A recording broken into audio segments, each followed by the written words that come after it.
The wind cut through Lisa Martinez like a knife made of ice. She pulled her thin jacket closer to her body, but it did little to stop the cold from reaching her bones. The streets of downtown Chicago were empty except for a few cars that drove past without slowing down. Their headlights painted brief circles of light on the wet pavement before disappearing into the darkness. Lisa had been walking for 3 hours. Her feet hurt badly inside her worn-out sneakers, and she could feel new holes forming in the soles. Water from the melting snow had soaked through, making her socks wet and cold. She needed to find shelter soon, or she might not make it through the night. 2 weeks ago, she had been sleeping in the old subway tunnel with a group of other homeless people. It was not warm, but it was dry and safe. Then the city workers came and forced everyone to leave. They said the tunnel was dangerous and needed repairs. Lisa had tried to find another place, but every spot she discovered was already taken or too dangerous to sleep in alone. She remembered the conversation she had overheard earlier that day. 2 women were talking outside the grocery store where Lisa sometimes found thrown-away food that was still good to eat. One woman told the other about a new shelter that had opened on the north side of the city. She said it was in a tall building with lots of lights and they let people in even late at night. Lisa had been walking north for hours, looking for this building. Every tall building she saw was either an office with no lights on or an apartment building with security guards who would not let her inside. She was starting to think she had misunderstood what the women were talking about. Her stomach made a loud noise that reminded her she had not eaten anything real in 2 days. Yesterday she found half a sandwich in a trash can, and the day before, she got a cup of soup from a kind woman at the bus stop. But that was all. The hunger was making her feel weak and dizzy. Lisa stopped walking and looked around. She was on a street she had never seen before. The buildings here were taller and looked more expensive than the ones near downtown. Clean cars were parked along the street, and the sidewalks did not have trash or broken glass like the areas where she usually stayed. Across the street she saw a building that made her heart beat faster with hope. It was tall and modern, with big windows that showed warm light inside. The ground floor had glass doors, and she could see that some of the lights were still on even though it was past midnight. This had to be the shelter the women were talking about. Lisa crossed the street quickly, not wanting to waste any more time in the cold. As she got closer to the building, she noticed how clean and new everything looked. The glass doors were spotless, and there were plants in expensive-looking pots on both sides of the entrance. It was much nicer than any shelter she had ever seen, but maybe the city had built a better one. She walked up to the front door and tried to look inside. Through the glass, she could see a lobby with marble floors and comfortable-looking chairs. There was a desk in the middle, but no one was sitting behind it. She could not see any other homeless people waiting inside, but maybe they were in a different room. Lisa tried the door handle, expecting it to be locked. To her surprise, it opened easily. She stepped inside and felt the warm air wash over her like a gentle hug. The difference in temperature was so sudden that she almost cried with relief. She had not been truly warm in weeks. The lobby was even more beautiful than it looked from outside. The floor was made of white and gray marble that reflected the soft light from fancy lamps hanging from the ceiling. There were paintings on the walls that looked expensive, and the furniture was the kind she had only seen in magazines. Everything was perfectly clean and smelled like flowers instead of the usual shelter smell of disinfectant and too many people in one space. Lisa stood by the door for a moment, not sure what to do next. She had expected to see other homeless people, or at least someone working at the shelter who could tell her where to go. But the lobby was completely empty and quiet except for the soft humming sound of the heating system. She walked toward the desk in the center of the room, thinking maybe there was a bell she could ring or a sign that would tell her what to do. Her wet shoes made small squeaking sounds on the marble floor that seemed very loud in the silence. She felt nervous about making noise in such a clean and fancy place. Behind the desk, she saw an elevator with golden doors. Next to it was a staircase that curved upward like something from a movie about rich people. Everything in this place looked like it cost more money than Lisa had ever seen in her entire life.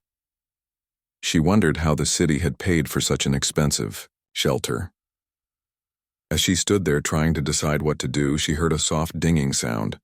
The elevator doors opened, and warm light spilled out into the lobby. Lisa looked toward the elevator, expecting to see a worker from the shelter who could help her.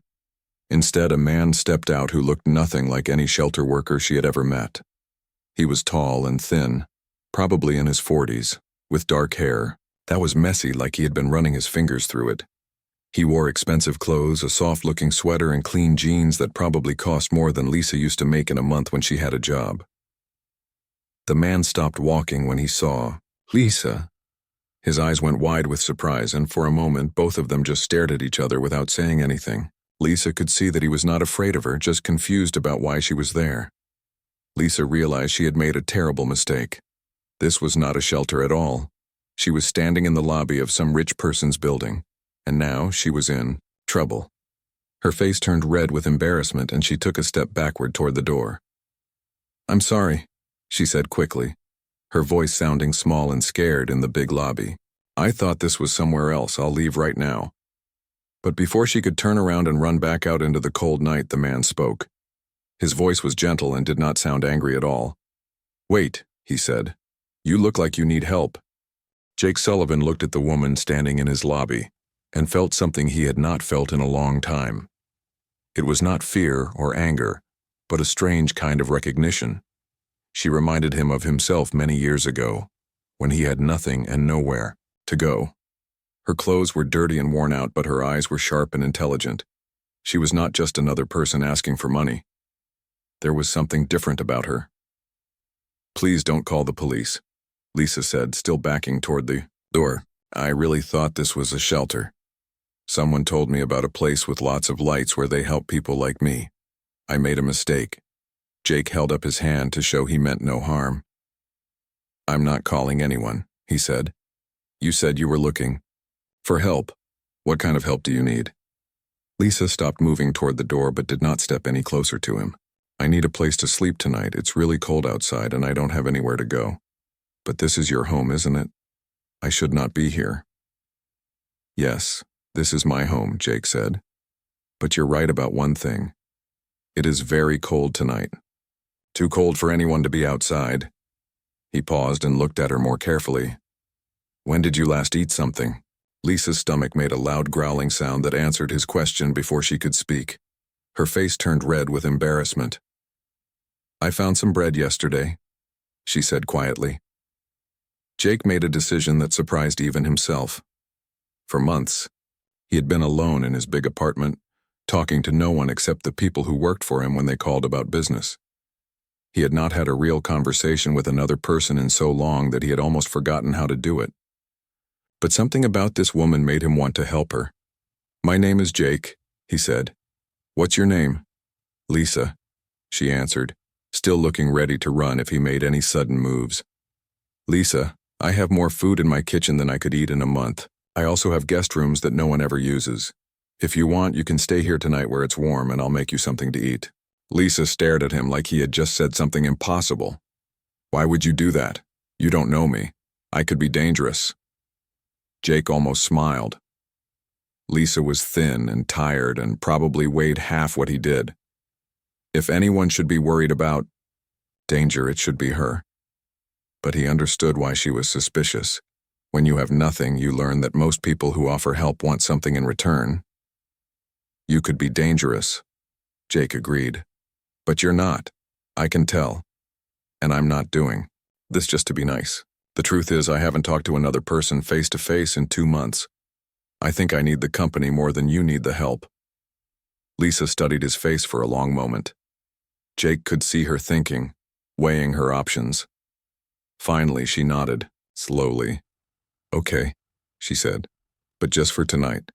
And I'll leave first thing in the morning." Jake led her to the elevator. As they rode up to his apartment, Lisa looked around at the fancy buttons and mirrors with wonder. "How many floors does this building have?" she asked. 20, Jake said. "But I own the whole thing. I live on the top floor." When the elevator doors opened, Lisa stepped into Jake's apartment and stopped walking. Her mouth fell open as she looked around. The apartment was bigger than most houses, with windows that went from the floor to the ceiling and showed the entire city spread out below them. The furniture looked like it belonged in a museum, and there were computer screens and strange electronic devices everywhere.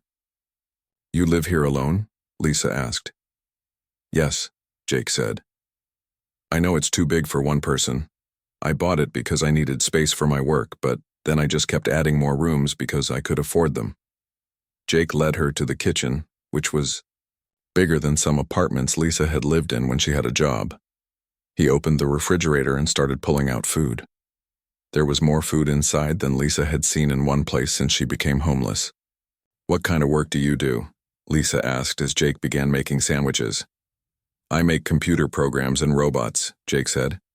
"I started a company when I was young, and it became very successful. Now I mostly work on new inventions." Lisa sat down at the kitchen table and watched him work.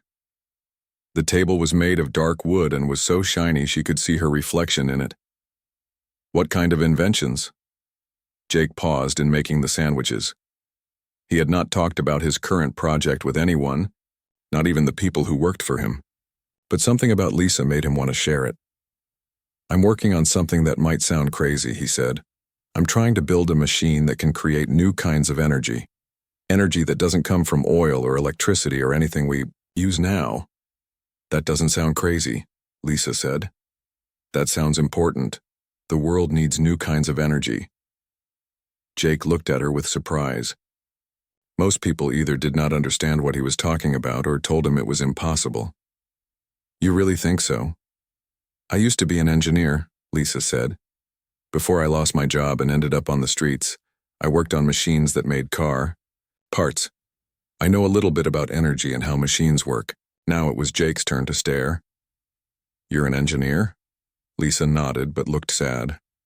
"I was. My company said they didn't need as many engineers anymore, so they let a lot of us go. I couldn't find another job that paid enough to keep my apartment. After a few months, I ended up homeless." Jake put a plate with 2 large sandwiches in front of Lisa. She looked at them like they were made of gold. "I'm sorry that happened to you," he said. "That must have been very hard." Lisa took a bite of the sandwich and closed her eyes. It was the best thing she had tasted in months. "It was hard," she said after she swallowed. "But I learned things about myself I never knew before. I learned I'm stronger than I thought." Over the next hour, Jake and Lisa talked more than Jake had talked to anyone in months. Lisa told him about her life before becoming homeless, about the work she had loved, and the small apartment she had been proud to afford. Jake told her about his company and his inventions and how success had made him rich but also very lonely. "I have everything I could ever want," Jake said, "but I don't have anyone to share it with. I work all day and all night on my inventions, but when I finish something new, there's no one to show it to." "That sounds lonely," Lisa said. "It is," Jake admitted. "I think that's why I asked you to stay. I forgot what it was like to talk to someone who wasn't trying to sell me something or ask me for money." Lisa finished her second sandwich and looked around the apartment again. "Can I ask you something?" "Sure." "Why do you trust me? I'm a stranger who broke into your home." Jake thought about her question. "I don't know," he said finally. "Maybe because you remind me of myself when I was starting out. I didn't have anything either once. I slept in my car for 3 months when I was trying to start my company." "You were homeless too?" "For a little while. It was a long time ago, but I remember what it felt like. I remember how hard it was to trust people who wanted to help, because so many people had let me down." Lisa nodded. She understood exactly what he meant. "Would you like to see what I'm working on?" Jake asked suddenly. "The energy machine I told you about?" Lisa's eyes lit up with interest. "Really? You'd show me?" "Why not?" Jake said. "You're the first person I've met in years who might actually understand it." Jake led Lisa down a long hallway to a room she had not seen before. When he opened the door, Lisa gasped.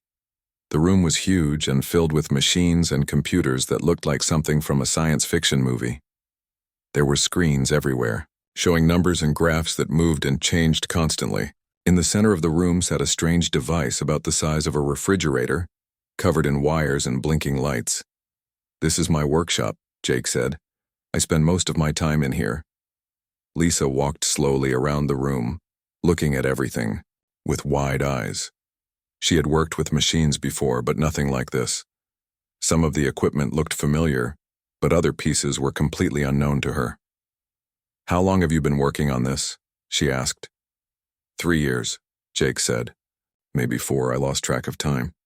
He walked over to the big machine in the center. "This is what I've been building. I call it the Gateway Project." "Gateway to what?" Lisa asked. Jake ran his hand through his hair, the way he always did when he was thinking hard. "I'm not sure, yet. I know it creates energy, but not the kind we usually make. It's something different, something new." Lisa moved closer to the machine. Even though she had never seen anything like it, some parts looked wrong to her engineer's eye. "Can you show me how it works?" Jake pressed some buttons on a control panel, and the machine began to hum softly. The lights on its surface started, blinking faster, and the screens around the room showed new numbers. "I put special materials inside," he explained. "When I run electricity through them in a certain pattern, they create energy that my computers can't identify." Lisa walked around the machine, studying it carefully.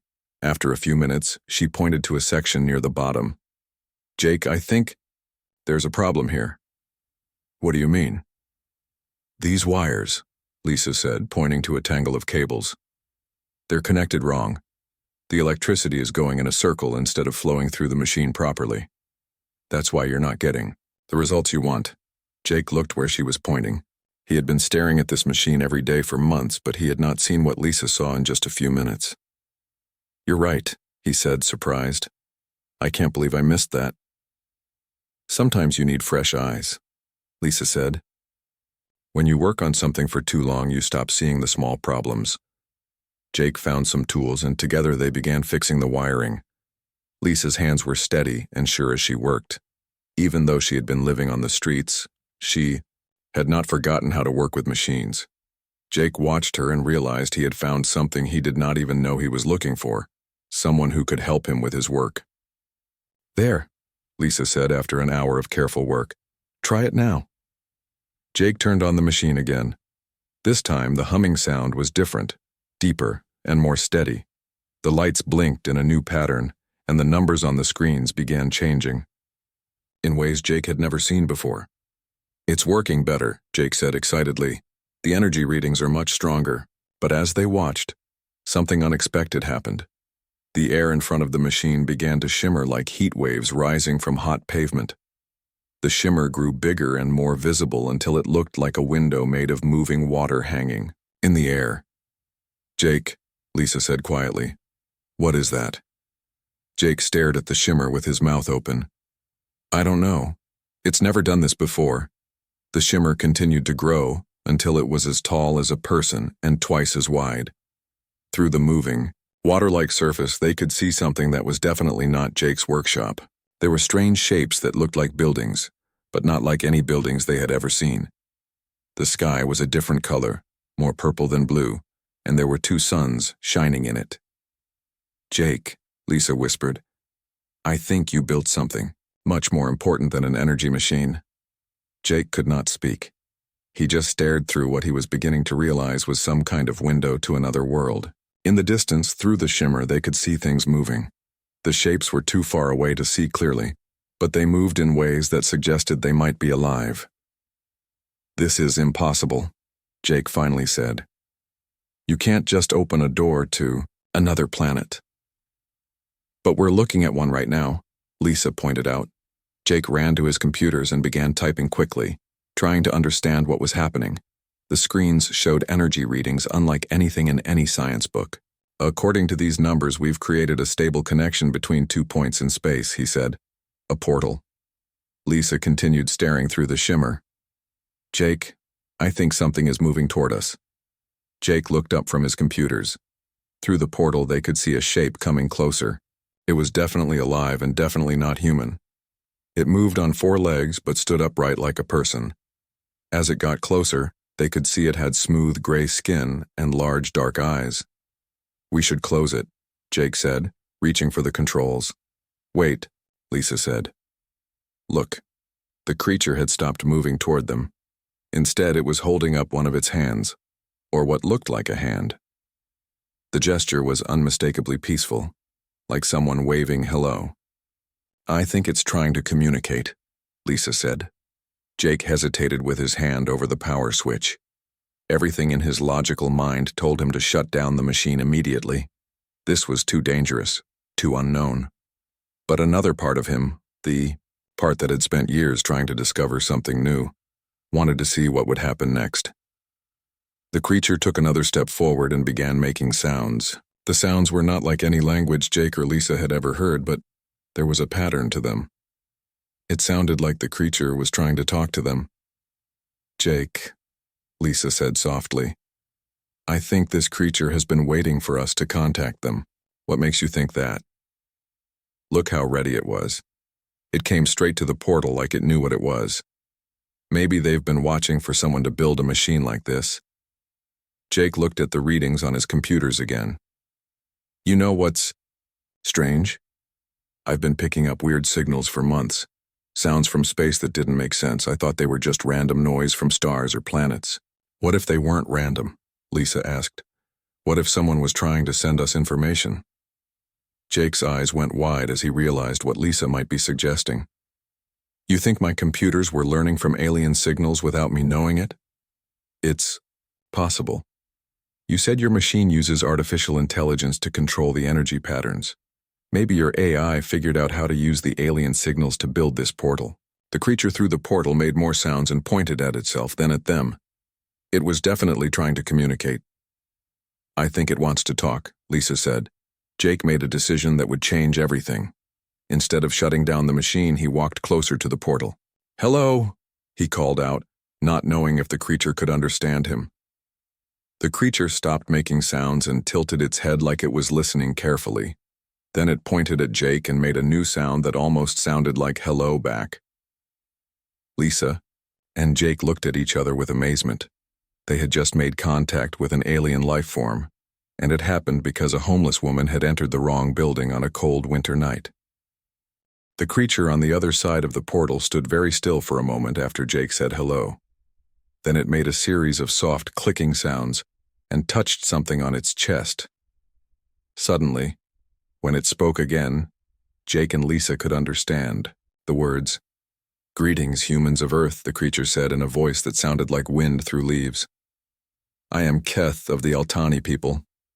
We have been waiting a long time for this moment. Jake and Lisa stared at each other in shock. Not only was this creature real, but it knew about Earth and could speak their language. You can understand us? Lisa asked. Yes, Keth replied. We have been listening to your world's signals for many of your years. We learned your languages and studied your people. We have been waiting for someone on Earth to build a portal machine. Waiting for us? Jake said. Why? Keth stepped closer, to the portal, and they could see it more clearly. It was about as tall as a human, but thinner with long arms and fingers. Its skin was smooth and gray, and its large black eyes seemed kind and intelligent. Building a portal is a test, Keth explained. When a world's people become smart enough to connect space in this way, it means they are ready to meet other worlds. You have passed this test. Lisa found her voice. There are other worlds with people like you? Many worlds, Keth said. The universe is full of life, but most worlds never learn to build portals. Your people are special. Jake's scientific mind was racing with questions. How long have you been watching us? About 100 of your years, Keth answered. We have seen your people grow and change. We have watched you face hard times and difficult challenges. What we have seen makes us believe your people have something very important. What do you mean? Lisa asked. Keth made a sound that might have been like a smile, though its face was different from a human face. Your people never give up. When bad things happen, you find ways to survive and make things better. When you are hurt, you heal and become stronger. We have watched many worlds, but few have this gift. Lisa thought about her own life, about losing her job and home but still fighting to survive every day. You mean our ability to keep going when things are bad? Yes, Keth said.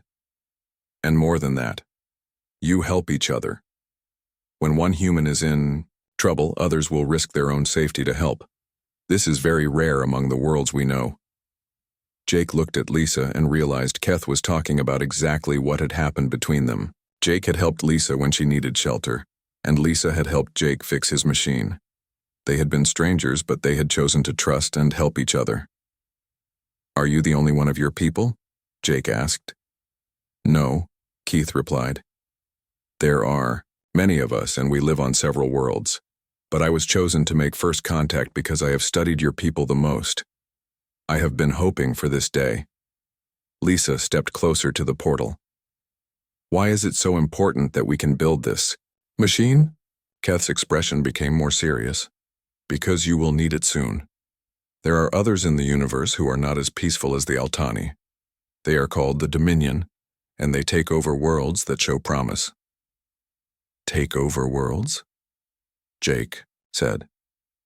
"You mean like conquerors?" "Yes," Keth said sadly. "The Dominion believes that any world smart enough to build advanced technology should serve them.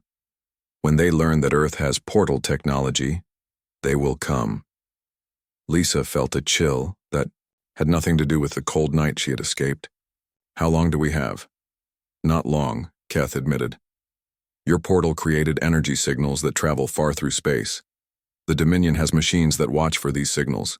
They probably detected yours already." Jake felt panic rising in his chest. "Then we should destroy the machine. If we break it, maybe they won't come." "It is too late for that," Keth said gently. "The signal has already been sent, but there is hope. This is why the Altani have been waiting for you." "What kind of hope?" Lisa asked. "We want to help you prepare," Keth said.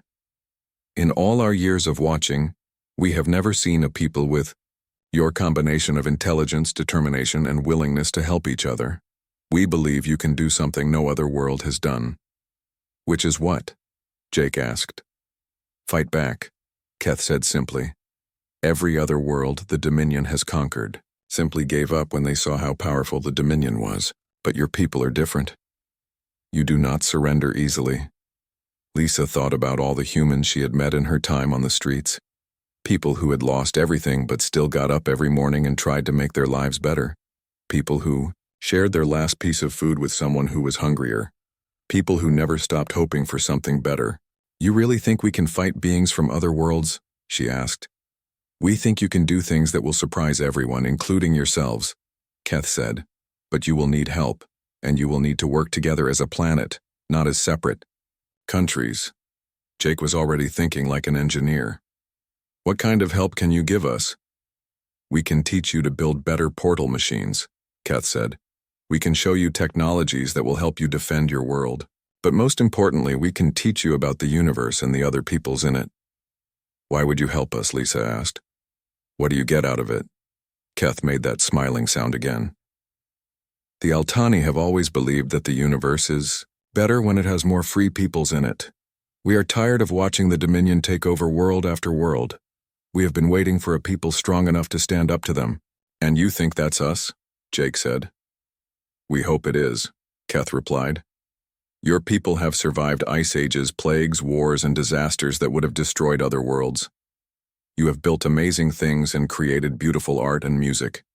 You have sent machines to other planets in your own system before you even learned to build portals." Lisa felt something she had not felt in a long time: pride in being human. "So what happens now?" "Now we prepare," Keth said. "I will need to speak with your world's leaders. They will need to know what is coming and what we must do to get ready." Jake laughed, but it was not a happy sound. "That's going to be interesting. How do we explain that a homeless woman and a lonely inventor accidentally made first contact with aliens?" "We tell them the truth," Lisa said firmly. "We tell them that two people who had nothing to lose took a chance on each other, and it might just save the world."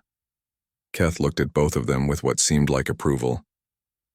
"This is exactly what we hope to find in your people. You understand that great things can come from small acts of kindness and trust." Through the portal, they could see more Altani gathering in the distance. It seemed that word of the successful contact was spreading quickly on their world. "How much time do we have before the Dominion arrives?" Jake asked. "Perhaps a few of your weeks," Keth said. "Maybe less. The Dominion moves quickly when they detect new portal technology. Lisa looked at Jake with determination in her eyes. Then we better get started. 3 weeks after first contact with Keth, everything on Earth had changed. Jake's apartment had become the most important place on the planet. Government officials, scientists, and military leaders from every country came through his doors every day. The quiet millionaire who had lived alone for years was now at the center of the world's attention. Lisa had not returned to the streets. Jake had asked her to stay and help, and the world's governments had quickly realized that the homeless woman who fixed the portal machine was just as important as the man who built it. She now worked with teams of engineers from around the world, teaching them what she had learned about portal technology. The Altani had kept their promise to help. Every day, Keth and other Altani teachers came through the portal to share their knowledge. They taught human scientists how to build better machines and stronger weapons. They explained how space travel worked and what kinds of creatures lived on other worlds. But the most important thing they taught was how dangerous the Dominion really was. They have conquered 47 worlds, Keth explained to a room full of world leaders during one of the daily meetings. Each world thought they could negotiate or surrender and be left alone. None of them were. The President of the United States, a stern woman named Patricia Wells, leaned forward in her chair. What happened to those worlds? The people become slaves, Keth said sadly. They work in mines and factories to make things for the Dominion. Their children are taken away to be trained as soldiers. Their worlds are stripped of everything valuable. General Rodriguez from Mexico slammed his fist on the table. Then we fight, we have no choice. Fighting the Dominion has never worked before, Keth warned. Their technology is much more advanced than yours. Their ships are faster and stronger. They have weapons that can destroy entire cities from space. Lisa, who had been quietly listening, from her seat next to Jake, spoke up. But no other world had portal technology when the Dominion attacked them, right? Keth looked at her with interest. That is correct. Portal technology is very rare. Most worlds never develop it. Then we have something they don't expect, Lisa continued. We can fight them in ways no other world could. Jake nodded, understanding what Lisa was thinking. Instead of just defending Earth, we could attack their worlds. The room fell silent as everyone considered this idea.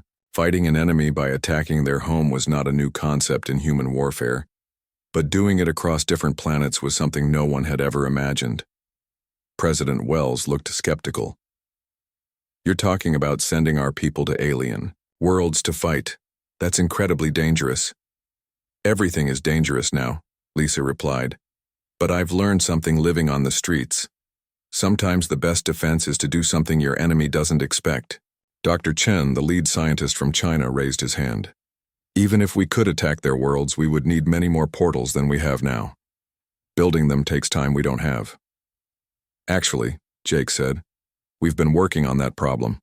He pressed a button on his tablet, and a hologram appeared in the center of the room showing a new kind of machine. We call it a mobile portal generator. It's much smaller than the original, and it can be moved anywhere. Keth studied the hologram with surprise.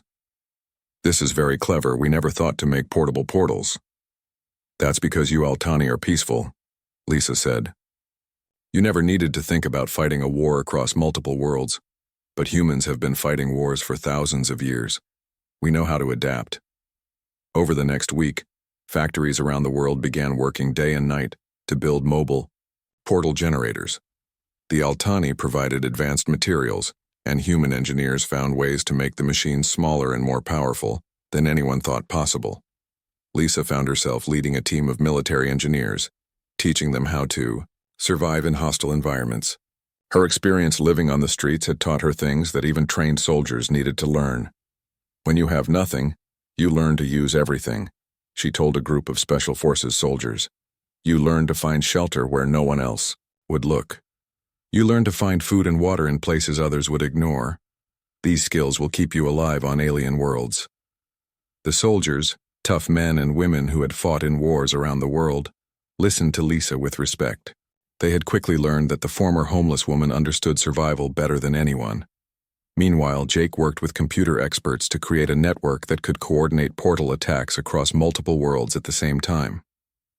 His artificial intelligence systems The same ones that had accidentally created the first portal were now being used to plan the most complex military operation in human history.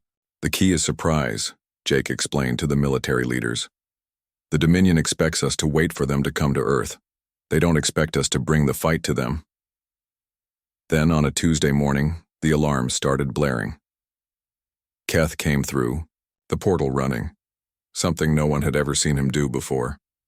"They are here," he announced. "The Dominion fleet has entered your solar system. 40 ships, all heavily armed." President Wells stood up immediately. "How long until they reach Earth?" "6 of your hours," Keth replied. The room erupted in controlled chaos as everyone began making final preparations. But Lisa noticed something in Keth's expression that worried her. "There's something else, isn't there?" she asked. Keth nodded, grimly. "The Dominion commander sent a message. He says he knows about the portals. He wants to capture the technology instead of destroying your world." "Is that good or bad?" General Rodriguez asked. "Bad," Keth said. "It means they will try to take your people alive to force them to build portals for the Dominion, but it also means they might not destroy your cities immediately." Jake was already thinking ahead. "That gives us an advantage. If they want to capture instead of destroy, they have to get close to Earth. That's when we hit them." Lisa smiled grimly. "They think they're hunting us, but we're going to hunt them." President Wells looked around the room at the faces of world leaders, scientists, soldiers, and the 2 unlikely heroes who had started it all. "This is it then. Humanity's first interstellar war." "No," Lisa corrected her. "This is humanity's first victory. We just don't know it yet." Outside, sirens wailed as cities around the world prepared for attack. But in secret military bases, soldiers stepped through portals to begin attacks on Dominion worlds light years away. For the first time in galactic history, the Dominion was about to learn what it meant to fight humans. The war for Earth's freedom was about to begin, and it would be fought across the stars. The Dominion ships hung in space above Earth like dark metal clouds. Each ship was the size of a city, armed with weapons that could turn mountains into dust. Commander Vex of the Dominion looked down at the blue planet through his command screen and smiled with satisfaction. This would be easy, just like all the others. But Commander Vex did not know that at that exact moment human soldiers were stepping through portals onto 17 different Dominion worlds across the galaxy. Lisa stood in the command center that had been built in Jake's apartment, watching screens that showed battles happening on planets she had never imagined existed. Soldiers with cameras on their helmets sent back pictures of alien cities and strange landscapes as they fought Dominion forces who had never expected to be attacked on their home worlds. Team 7 has taken the communications center on Vex Prime, reported Colonel Martinez, a tough woman who had become Lisa's closest ally among the military leaders.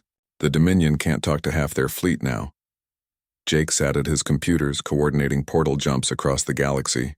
His artificial intelligence systems, now connected to similar systems on every continent, tracked thousands of soldiers and their missions. "Team 3 needs backup on Tarkus 2. Opening portal now." Through one of the screens, Lisa watched human soldiers running through the metal streets of an alien city.